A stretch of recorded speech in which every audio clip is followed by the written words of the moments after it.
Bike Season hat angefangen.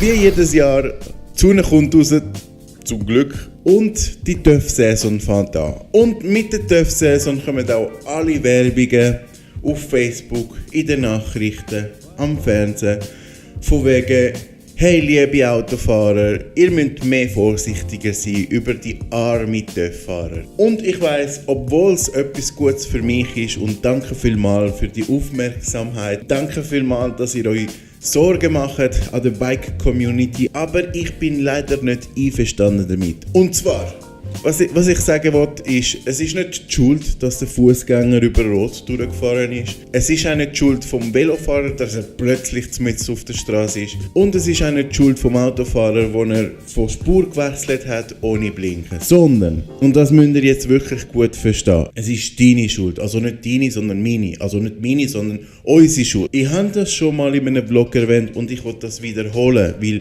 jedes Jahr ist immer das Gleiche. Die erste Nachricht in den Zeitungen, sobald die Sonne scheint, der Fahrer verunfallt, der Autofahrer hat ihn nicht gesehen, die Kurve ist zu lang, die Kurve ist zu klein, es hat Steine oder die Straße ist nicht sauber gewesen. Es ist immer etwas anderes. Und nein, ich sage es nochmal, danke vielmals für die Werbung. Danke, dass ihr uns die Aufmerksamkeit schenkt. Aber von der TÜV-Perspektive, von der Biker-Perspektive, von vielleicht nicht jeder weiss, wir müssen vorsichtiger sein. Wir müssen mehr in Voraus schauen. Es ist nicht die Schuld von jemand anderem. Es ist nur unsere Schuld. Obwohl ich muss sagen, ich habe mich selber in Situationen gefunden, wo, hey, haben die Leute wirklich keine Augen? Ich sage nicht, dass die nicht Schuld haben. Es kann gut möglich sein, dass es nur wegen denen ein Unfall passiert ist. Was ich sagen will ist, der Autofahrer sagt: oh, sorry, habe ich nicht gesehen. Und du, wo eigentlich recht hast, hockst im Spital und wartest, dass du dich wieder erholen kannst. Und die Bike-Saison ist over. Darum, was ich sagen will, ist, wenn man das Ganze vermeiden kann, besser für alle. Ich glaube, das grösste Problem von der heutigen Generation von TÜV-Fahrern sind die Haufen YouTube-Videos. Nicht unbedingt Mini-Videos, weil ich versuche, die Leute zu motivieren, dass die Freude haben, dass es Spaß macht. Aber nicht alle machen es so wie ich.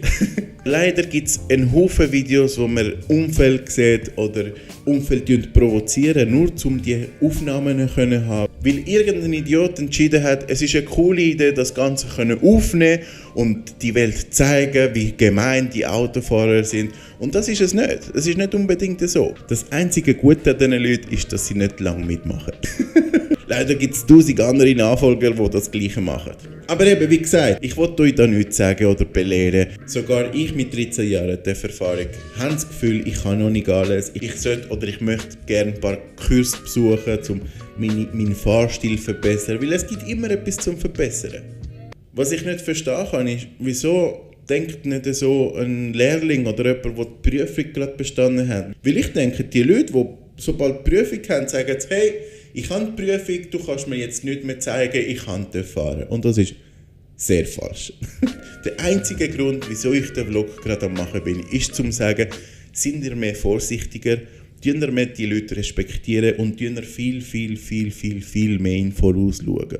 Das ist das Allerwichtigste, um TÜV fahren. Vor allem Anfangssaison, wo die Leute fahren wollen und haben das Gefühl, sie können immer noch gleich gut fahren wie Ende Saison. Nicht, weil wir zu dumm sind zum TÜV fahren sind, sondern wir haben einen ganzen Winter hinter uns und wir sind nicht mehr daran gewöhnt, so schnell und so gut zu fahren wie Ende Saison. Jedes Jahr brauche ich einen Prozess, um wieder gut fahren zu können. Ich muss mich komplett wieder anpassen. Die daran denken, ihr seid nicht alleine da. Es hat jemand daheim, der sich Sorgen macht auf euch. Darum seid ihr vorsichtiger beim Fahren, tun ihr ein bisschen mehr im Voraus schauen. Ich weiss aus sehr guter Erfahrung, es schmerzt, wenn ein Unfall passiert. Nicht wegen dem Unfall selber, sondern was gerade nachher passiert. Und ich meine nicht nur die Rechnungen vom Spital, sondern euer TÜV auf dem Boden zu sehen, zerstört und ein ganzes Jahr warten oder sparen, bis ihr ein neues habt, bis ihr wieder fahren könnt, das schmerzt. Das tut sehr weh. Darum, meine lieben Leute, die Saison hat gerade angefangen, seid ihr vorsichtig und man sieht sich im nächsten Vlog wieder. Tschüss zusammen.